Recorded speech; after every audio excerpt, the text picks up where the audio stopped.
mess in church? Yes. Because a lot of people are sexually frustrated. That's right. Dr. James. Sexual frustration. Dr. James.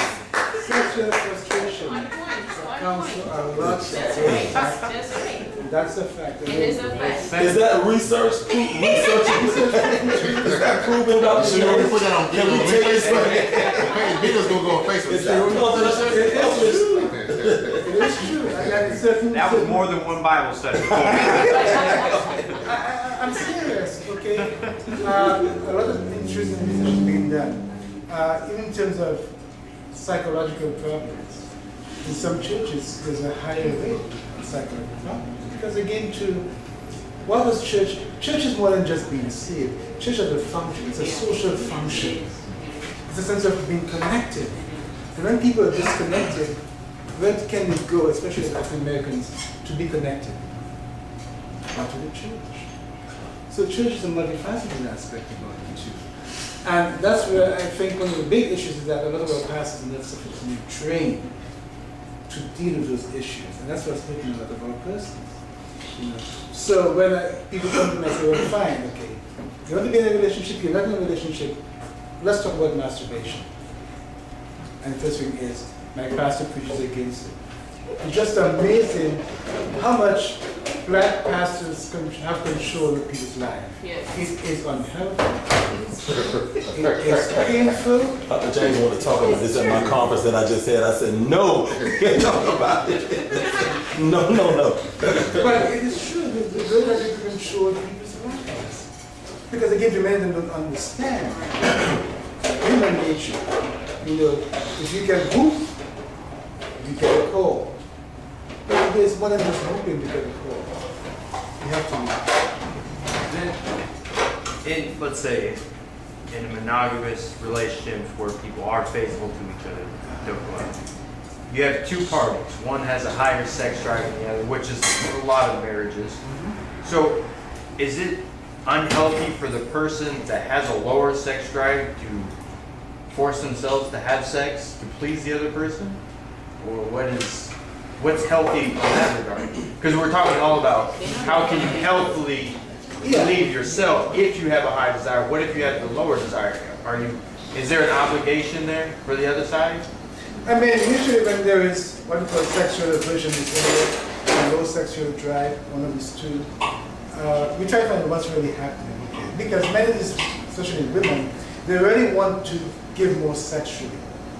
So as I said, sexual abuse and so on is one of the factors that really shut down. So instead of being able to help them move forward. And some people just they are bored of the relationship, so they have very low sexual drive. So it depends, there's so many factors. And then what I say is for both men and women. Because as a man, there are times when you don't feel like having sex, but there's a kind of obligation. I think Paul says in a sense, he reminds us, now, which is very different than raping your wife or raping your husband. Because you know years ago, you couldn't rape your wife or rape your husband. You knew that. 50 years ago, you couldn't do that. Legally. But today you can go to jail for raping your wife or your husband. And people go to jail for that, you know that. So, again, what Paul reminds us in Scripture is that we have an obligation to try to address the issue. And what do I do with that obligation? When I get help, when I get more information, what do I do? But is it unhealthy for someone who has a low sex drive to submit themselves or submit to that person? Yeah, because what I'm saying is, it's not a matter of submission, it's a matter of, you may not enjoy, what I tell persons is, there are times that you're hungry, you stop at Burger King. I know, but the men can be hungry 4 times a day, and then that's a different story. Yeah. And So is it wrong for the person that has a lower? Is it wrong for the person that has a lower sex drive to force feed themselves? If we use that terminology. it's not forcing. It's I don't have to feel very horny to have intercourse. And that's important to say. But what I do is I have to realize that we have a lot of things that we associate with sex, which are really not very important. You know, some people when they have sex with us spend half an hour doing all kind of stuff. Like what? No, just kidding. A lot of stuff in terms Yeah, of an example. foreplay. And that's important. I tell some people is, there are times you're hungry, you stop at Burger King, and it's a 5-minute stuff. All right?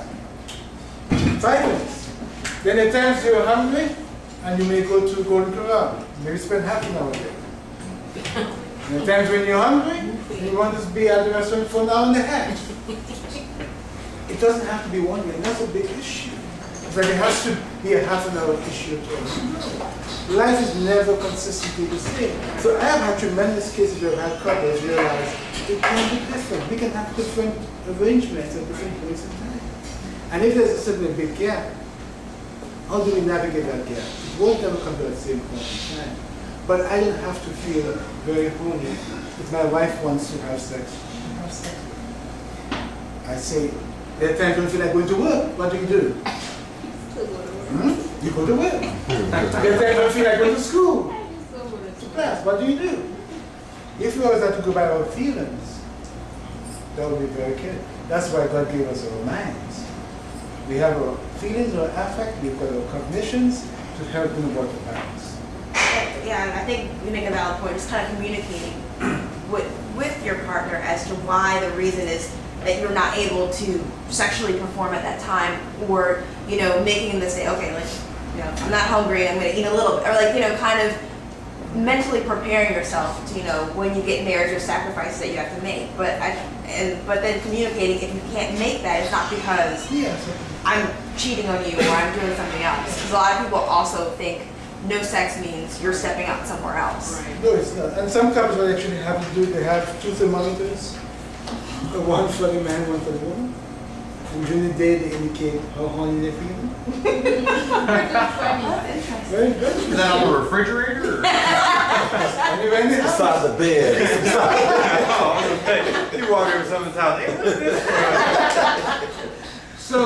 So when they come, it's evening time, it's right there.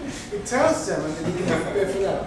Okay, let's say you are in the Okay, I would say, I don't know how to ask this, but it's almost like, at what point would you, if you take away the fact that you cannot marry more than one person,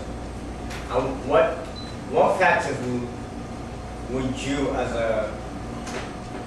if a client comes to you and wants to know whether or not they should follow monogamy or polygamy, what factors would you take into making their choice of what to advise? Well, polygamy is illegal in this country. I mean, legal polygamy, like maybe some sort of spiritual union Like, with okay. someone else. Huh? He said you I can mean, have legally, people around. That's legal what- marriage. It's scientific definition. Polygamy in You terms can of allow legal. 6 different people. I don't agree with that. That's what I'm It's saying. Having scientific. two certificates of marriage. Polygamy, the definition is not. I don't like that definition, Dr. James. Yeah, but that's Yeah, that's a fact. But you gotta have a spiritual union. that's mono, that's bigamy. Bigamy is. I know, but I know. But I he's know. taking, Right. but what he's saying is we're looking at it from, the Judeo-Christian aspect of it, not from a literal definition of the word, of that. So So what is the definition of faithful? Faithful. Yes. Okay, that's Christianity doesn't go against polygamy, actually. So apart from polygamy, as I said earlier on, if you meet this person on Facebook or something else, and you talk to her once a week, and you're married, is that being unfaithful? Yes. what are the intents? Yes, it's being unfaithful. But then they come Yes. down to what the Find out intent what you is. believe is unfaithful. It's the context. Yeah. You enjoy talking to this person, so is enjoyment talking to somebody else? Why not enjoy talking to your wife, Dr. James? Why not enjoy talking to your wife? Because many people have difficulty. Okay, that's when we talk about intimacy. And when I work with couples, I assess for intimacy at different levels.